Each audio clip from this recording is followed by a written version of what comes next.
The following is a short tutorial on how to give feedback using My Portfolio in D2L. You're going to see we have D2L widgets.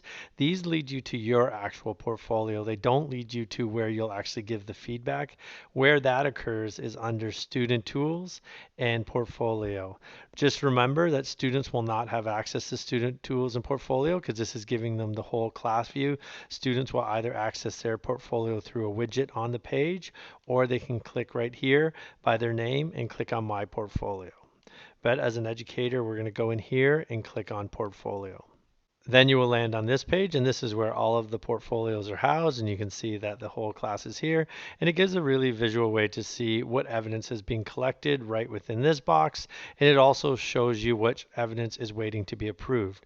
Just remember that if you want the evidence to be approved, you need to go to settings, and this is a one-time thing. And what you want to do is you want to make sure that all three of these settings are turned on. Once you turn all three of them on, what that means is that any evidence that is put into the portfolio, whether it's from the web, whether they upload it directly using the button that says upload to my portfolio, or whether it's from any of the app devices, will go into the approved section. If you have all three of these turned on, everything will go into that approved area. So once you're done, you just click on Save.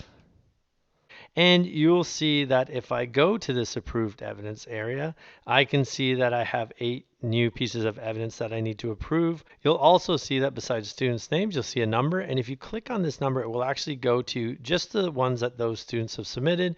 And you can see all of those portfolio assignments that are ready to go into their portfolio.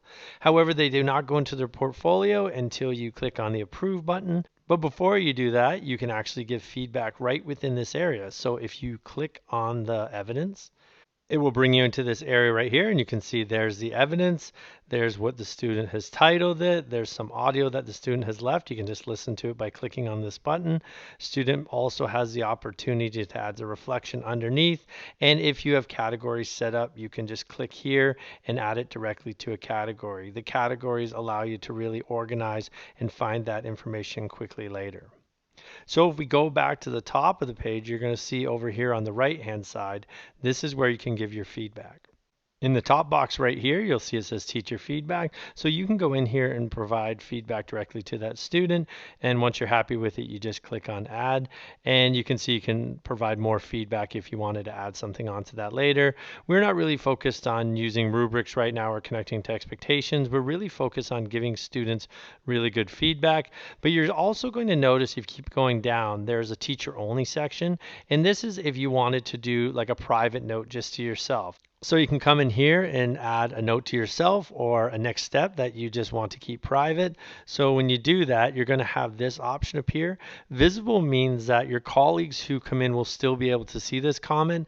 If you turn this off and keep it hidden, they will not be able to see it, and it's private completely to you. So when you're happy with that, you can just click on add, and that private note will not be seen by students or other teachers. The last thing to talk about on this page is parent sharing. We do not have parent sharing set up in our board, so you don't need to worry about this feature. So now that we've done that, I'm going to go back to approve evidence, and you can see that once I click on approve, it's going to send it into their collection. This is a really nice way to keep track of which ones you have and haven't approved and which ones you've added feedback to.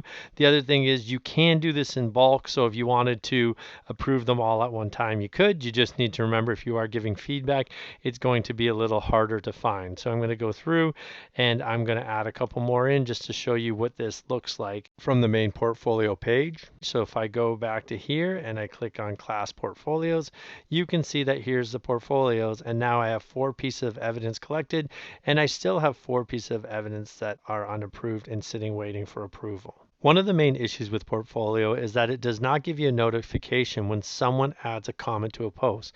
So let's just say you go in and you give some feedback on a piece of evidence and the student or parent comments on that, you will not get a notification. One workaround that we've come up to help you with this is using the spotlight feature they have within Portfolio.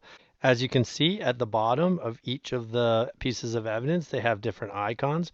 This icon right here is saying that there is feedback being provided. This icon shows that it's been categorized, but this icon allows you to spotlight evidence. So when you spotlight it, it will actually put it in its own spotlighted evidence area. So for instance, this one has some comments on it and feedback, so we can just spotlight these two. Now, when a parent comes in, they will see these two pieces of evidence are spotlighted. You could communicate with your parents that each week you're going to spotlight several pieces of evidence, and when you spotlight them, that means that you will be checking to see if feedback has been added to those. And at the end of that week, you could take them out of the spotlighted area, and that just lets parents know that you will not be checking for additional feedback. And once you do that, you can pick new pieces of evidence to put into the spotlighted area. That might just be one workaround to help it make it more manageable to give effective feedback within portfolio, but also respond to the comments that are being added. We have communicated with D2L that it'd be very helpful to have notifications for information that is added to pieces of evidence, and they're hopefully going to work on that. Thank you for watching this short tutorial on how to give feedback using portfolio.